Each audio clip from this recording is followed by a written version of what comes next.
Hallo julle, baie welkom by ons heel laaste kampvuur.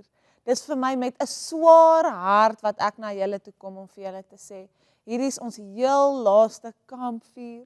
Hierna is ons kampvakansie verby en dan gaan ons huis toe. Maar ek weet nie van julle nie, maar ek wens dat daardie kampvuur vir ewig en ewig kan aanhou. Net 'n bietjie langer. Ek hou glad nie daarvan om huis toe te gaan nie. Nou, vir my is 'n vakansie baie lekker.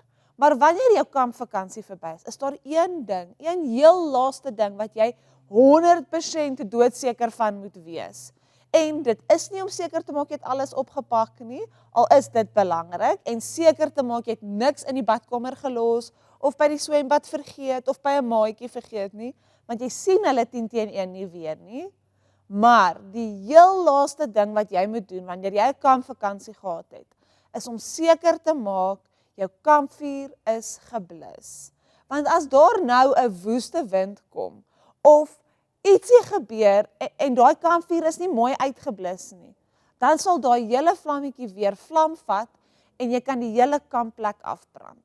Jy kan die kampplek waar jy is, die kampplek langsaan, die plaas langsaan, jy kan baie groot skade veroorsaak. As jy nie seker maak dat jou kampvuur heeltemal 100% geblus is nie. Maar nou binne jou en my is daar ook so 'n vlammetjie, so 'n vuurtjie wat aan die brand is.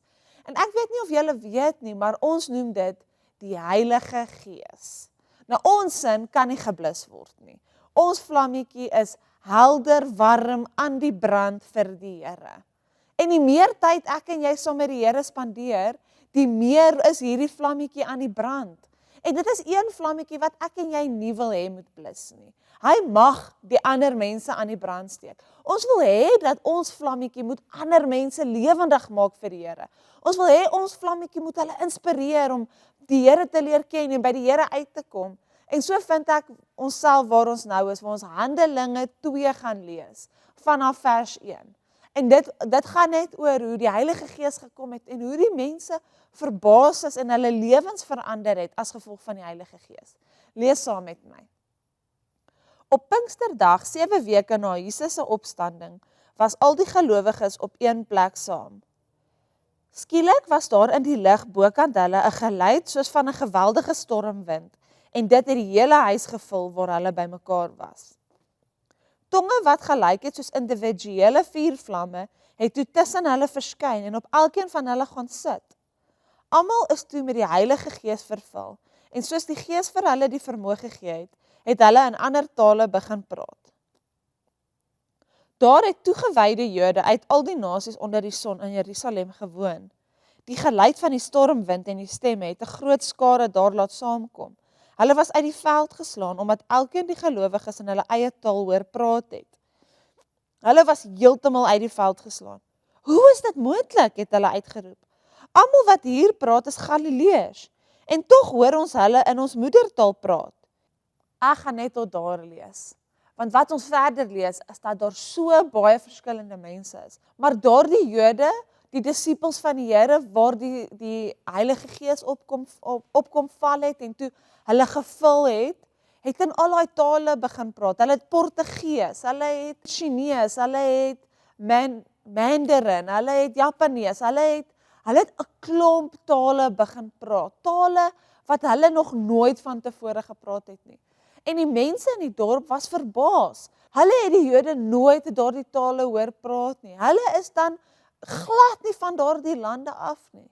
Maar die Heilige Gees het oorgevat en hulle gevul en hulle die vermoë gegee om in die ander tale te kan praat.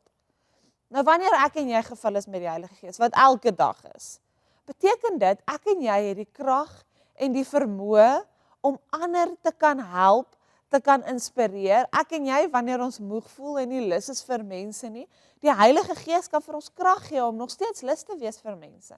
Om met daai maatjie te gaan praat waar ek bang is om mee te gaan praat, of om met 'n maatjie te speel omdat hulle jou vra, al voel jy nie jy wil nie. Die Heilige Gees kan jou krag gee om met hulle te speel. En net dalk is dit die dag wat daai maatjie gelief voel en wonder, hoekom het jy so baie liefde om te deel? En so ontmoet daardie maatjie die Here. Of jy praat met 'n maatjie wat dalk bietjie eensaam voel, wat alleen is.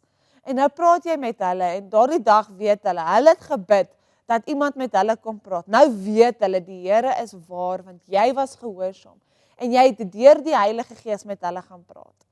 Nou, ek en jy, ons het elke dag die geleentheid om staat te maak op die Heilige Gees en te bid dat die Here ons sal lei en dat ons sensitief sal wees om gehoorsaam te kan wees op hulle.